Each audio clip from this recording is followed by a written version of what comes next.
Good morning. It is a beautiful Friday morning. A little cold and crisp where I am, but it's going to be a great weekend at 7:05. I'm glad that you are here with me today. Whether you watch me live or you watch me later, please know that I appreciate you. I do want to say that sometimes when I make my show and I post it, it makes like 47 different versions of it. It's not me. Facebook has because I'm monetized and I'm in professional mode, it will break up my show into different parts. So for viewership, so some people may get more, but I want you to know it's not me. I'm not doing it intentional. I used to go back and delete them, just so it to be one show. But I've learned just from the comments that I get and from the viewership actually, that a lot of people, that snippet is all they need. And I'm honored to say that if it's the whole show or just a word, if it's 1,000 people or if it's just one, this is a table in which I hope and I pray with intention that I'm giving information to be a hope dealer, but to also give to help people achieve their goals for their lives, for themselves. So if it's the whole show or if it's a 10-minute snippet or if it's just a glance or one word, if it can help you make that transformation to move towards your better self, I'm here for it. So just want to thank you for joining me today. And I hope the people aren't here to cut the grass again. But nonetheless, let's dive in. So we have been talking for the last couple of weeks, really building up some momentum about, shifting, really taking some ownership over our lives. And what does that look like? And so I want to just, first of all, say good morning. Come on into this safe and sacred space. Take a breath and let your shoulders drop. Let your spirit settle. Because it's a brand new Friday, a brand new morning, and for many of us, it's a brand new moment. And today we're talking about something that can change the entire direction of your life. Not with force, not with pressure, not with perfection, but with intention. We're talking about the activation point. And so you're like, well, what is the activation point? The activation point is the moment where you decide this is it. And the activation point is not dramatic. It's not loud. It's not a big announcement or some big performance. It's quiet. It's internal. It's personal. Because it's the moment when you decide, I'm not waiting or wanting for anything or anybody to change. I'm becoming it. So that activation point is when you say, this no longer serves me. And you begin to move in it.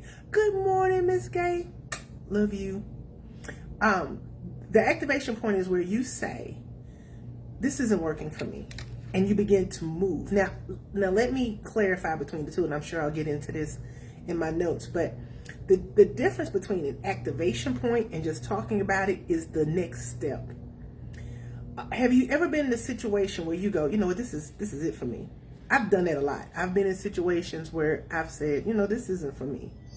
It was a quiet, gentle. Motion detected at Ring doorbell at front door. I've got to figure out how to turn off my notifications while I'm on live, but then it just makes it even more fun because then I'm live. But it's that moment where you say, and you look at somebody or you look at a job or you look at a situation and go, you know what? I'm never going to grow here. I'm never going to fulfill my purpose in this place. I'm never going to achieve the things I want for myself emotionally, mentally, spiritually, financially in this situation. And that's the point, what we call the activation point. It's time to activate to make that change. So activation is when something inside of you shifts.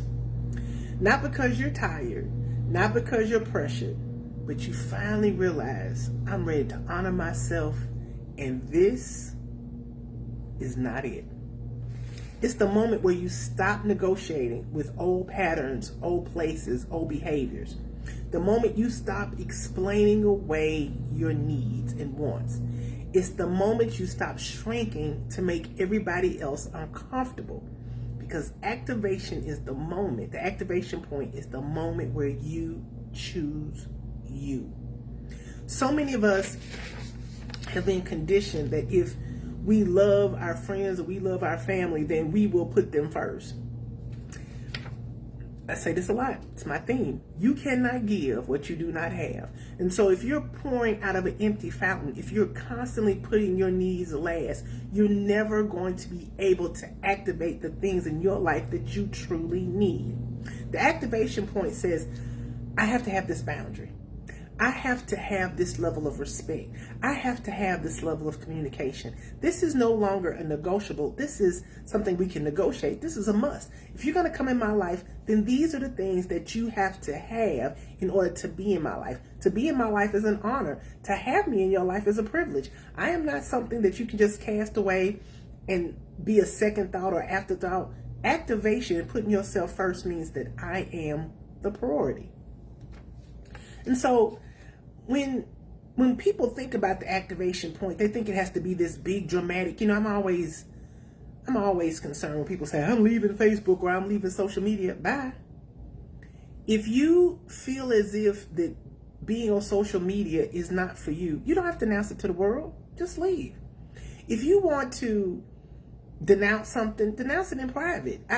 I'm always concerned when people make grand exits to things, announcing it to the world as if the world there when you made that commitment. The world shouldn't have to be there when you leave it. So when you are activating when you're at that activation point, it's not an announcement, it's not a parade, it's not getting on social media or whatever and announcing it. It's that quiet knowledge that you have reached that point. And so because everybody thinks it has to be big, it has to be this big overhaul, and they think it has to be this grand gesture. But real activation is subtle. It sounds like, I'm going to bed early tonight. I'm not responding to that energy anymore. I'm choosing peace over proving myself. I'm honoring my boundaries this time. I'm not abandoning myself today.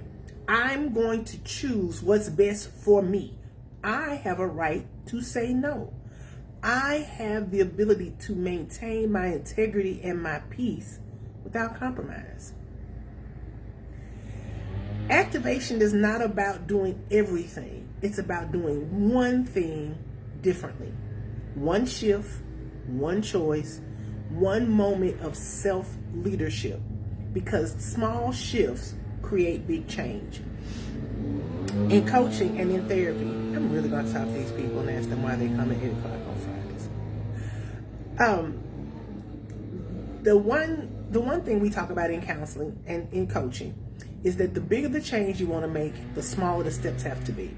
So when people say, I want to lose 100 pounds, well, the small shift, the shift isn't, well, I'm going to go to the gym and work out 10 days, 10 days straight, and I'm going to go on this $1,200 calorie fast or whatever.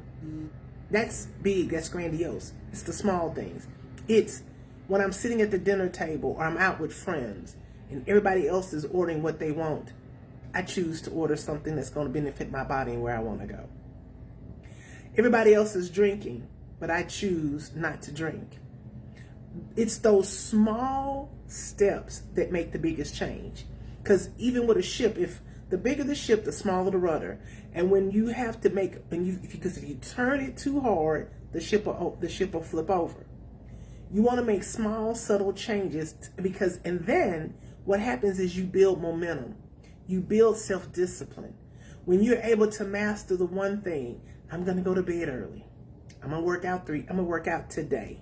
I've set an appointment for myself. It's mastering those small things that make the biggest change. Because activation is where self-leadership begins. And again, self-leadership is not about being perfect. It's not about having it all together. It's about never slipping, because that happens. We're all going to make mistakes. You can have the loftiest of goals, and you're going to make mistakes. But what self-leadership says is, I'm responsible for my choices. I'm responsible for the person I'm becoming. I am responsible for the choices I make and the outcomes. Little side note here. Self-leadership also means that when you make choices, you're accountable. See, self-leadership says, if I decide to eat 5 cheeseburgers tonight, I'm responsible for the outcome. So my weight gain may set back. My stomach may be upset. I made this bad choice. When we don't have self-leadership, which is a problem here all over the world, is I don't then take accountability. It's somebody else's fault why I didn't reach my goal. It's somebody else's problem because I can't discipline myself. It's about taking accountability for your choices.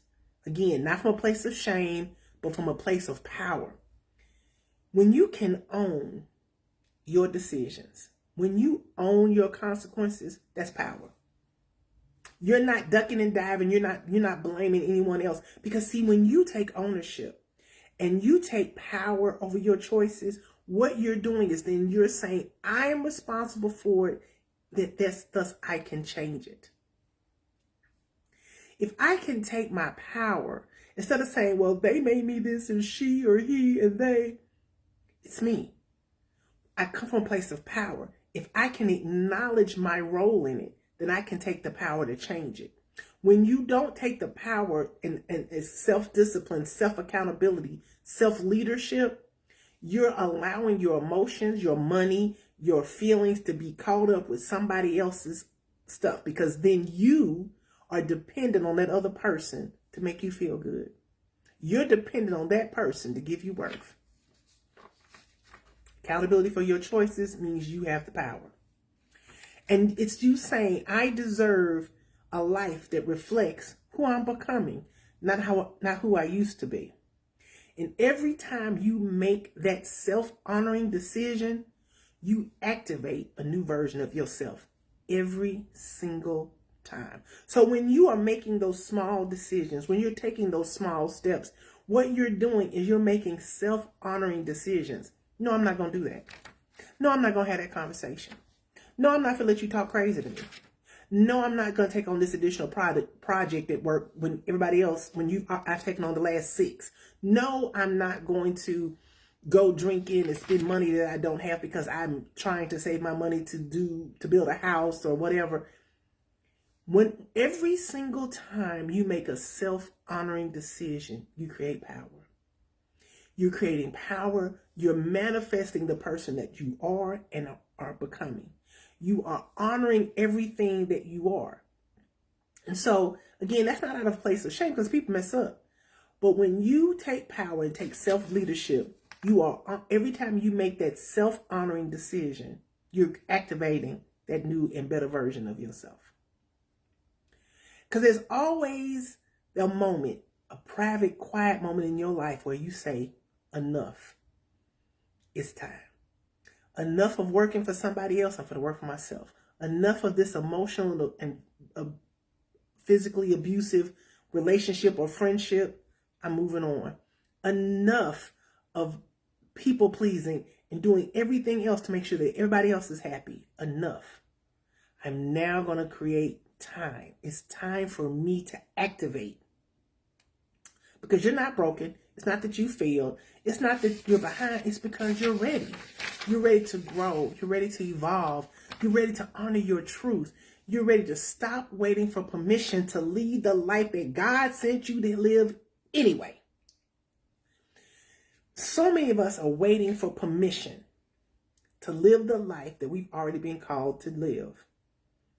When you create that, when you're ready to activate, you realize I don't need anybody's permission to live the life that I was called to live. I don't need anybody's permission slip. I don't need anybody's co-signing. I don't need anyone to validate me. I'm enough.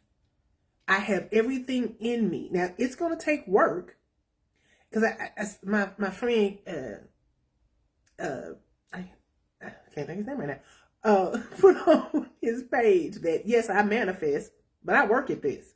And that's true. You can manifest all you want, but activation, self-leadership says at some point, I got to put some action to that. I got to put some grind behind this prayer. So that's the activation is the moment where you decide to shift, even if the shift is small. And as a coach, I would encourage you to make the shift very small. It can be as simple as saying no. So here's what I want you to carry for today. Activation is the moment where you stop waiting for the situation, the person, the things to stop, to change, and you start becoming it. Activation says, I'm no longer going to put myself in situations and places, people, things that don't honor and respect who I am. Because when I do that, oh, good morning, my Aunt Anita. Y'all know I love my aunt. I have some headphones for you too, by the way. I hate to say it while I was on my mind. So the moment when you stop, the activation is when you stop waiting for the change. You stop waiting for permission. You stop waiting for the right situation, and you just do it. You start becoming it. Those small steps. You know, something as simple as, I want to work out today. Okay, well, 10 minutes, 5 minutes, 2 minutes. Get up and walk around the house. You've activated it. You've put it into motion. Because you don't need a breakthrough. You don't need a sign. You don't need a perfect plan. You just need to make that one self-honoring decision. One shift, one moment where you say yes to yourself. So today, as we get ready to close, I want you to ask yourself, what is one small shift I can activate today? Not tomorrow, not next week, not when life slows down, not when the kids get grown, not when your finances get better, not when you get married, not today. What is one small shift that you can do today? Because activation doesn't happen in the future. It happens in the moment that you decide to make that self-honoring decision. Activation starts, that shift starts the moment you choose you. And over the next couple of weeks, we're going to keep walking through this season of clarity, alignment, activation, and ascension, step by step, as we move towards something very special that I've been preparing. I can't wait to share more really soon. I want to wish everybody a happy Friday, and I want you to go activate something today. Jump in the chat. Let me know what you think about the activation, the moment where you decide to make that shift, because you are worthy.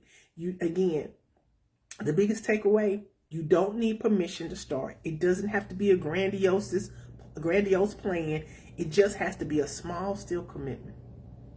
The one thing I love about the word is the small stillness. Sometimes it's always the stillness and the silence that the clarity, the biggest clarity that we're searching for in our lives come through. And today, that one small start to activation could be the key for you. I want to give my 2 love notes. My first love note goes to Renee Spencer. I know I've given her some love notes in the past, but today is a special day. Renee turned 60 today. Woo! Happy birthday to you. Happy birthday, Renee. So she turned 60 today, the big 60. And Renee is just amazing. She's a great person. I say that all the time, but because it's true. And so I want to send a love note out to Renee. Happy birthday. I'll see you this evening. I actually have 3 love notes. The second love note goes to the family of John Hubert. He passed. I made my coffee this morning, and I thought about you. Every time I pick up this cup, we were both tremendous Alabama fans, and so I just wanted to let you know I was thinking about you and your family this morning. And the last love note goes to my illustrious line sisters, the 12 chosen few. Today is our Deltaversary. So I just want to say to all of my line sisters, happy Deltaversary. May your day be as special and beautiful as you've always been, and love to Lorraine and Lynn. You are deeply missed. I hope everybody has a wonderful Friday. Go activate something today. Oh, I did. I'm going to do my reading real quick. This is from my book, Blooming Bear. I've been reading from my own books, but this was something, and I thought it was very appropriate for today. Isn't it ironic how we grow, we simultaneously outgrow? The things that once enraged us suddenly doesn't warrant our slightest attention. The structure, people, music, mindset, outfits, influences that we once believed we couldn't live without brought us the most peace to our lives after we removed them. The way we viewed rejection, happiness, worth, and success shifted after we realized the complexion of protection, joy, and alignment. You see, our journey is less about finding who we are. Our journey is less about finding out who we are. It's about losing the idea and pressure of who we and the world thinks we ought to be. It's about tackling our toxic traits, uncovering our inner strength, discerning actualization from conditioning, and aligning ourselves with purpose, passion, and spiritual power. It was never intended for others to understand, because the true beauty has always lied in understanding and loving and accepting ourselves. Blooming Bear, still one of my favorites, still one of my go-to books, as you see. 726. I want to thank you for joining me today. I hope you all have a wonderful and blessed Friday. May you stay in that arc of protection and activate your life today. One choice, one step at a time. All right? Y'all have a happy Friday.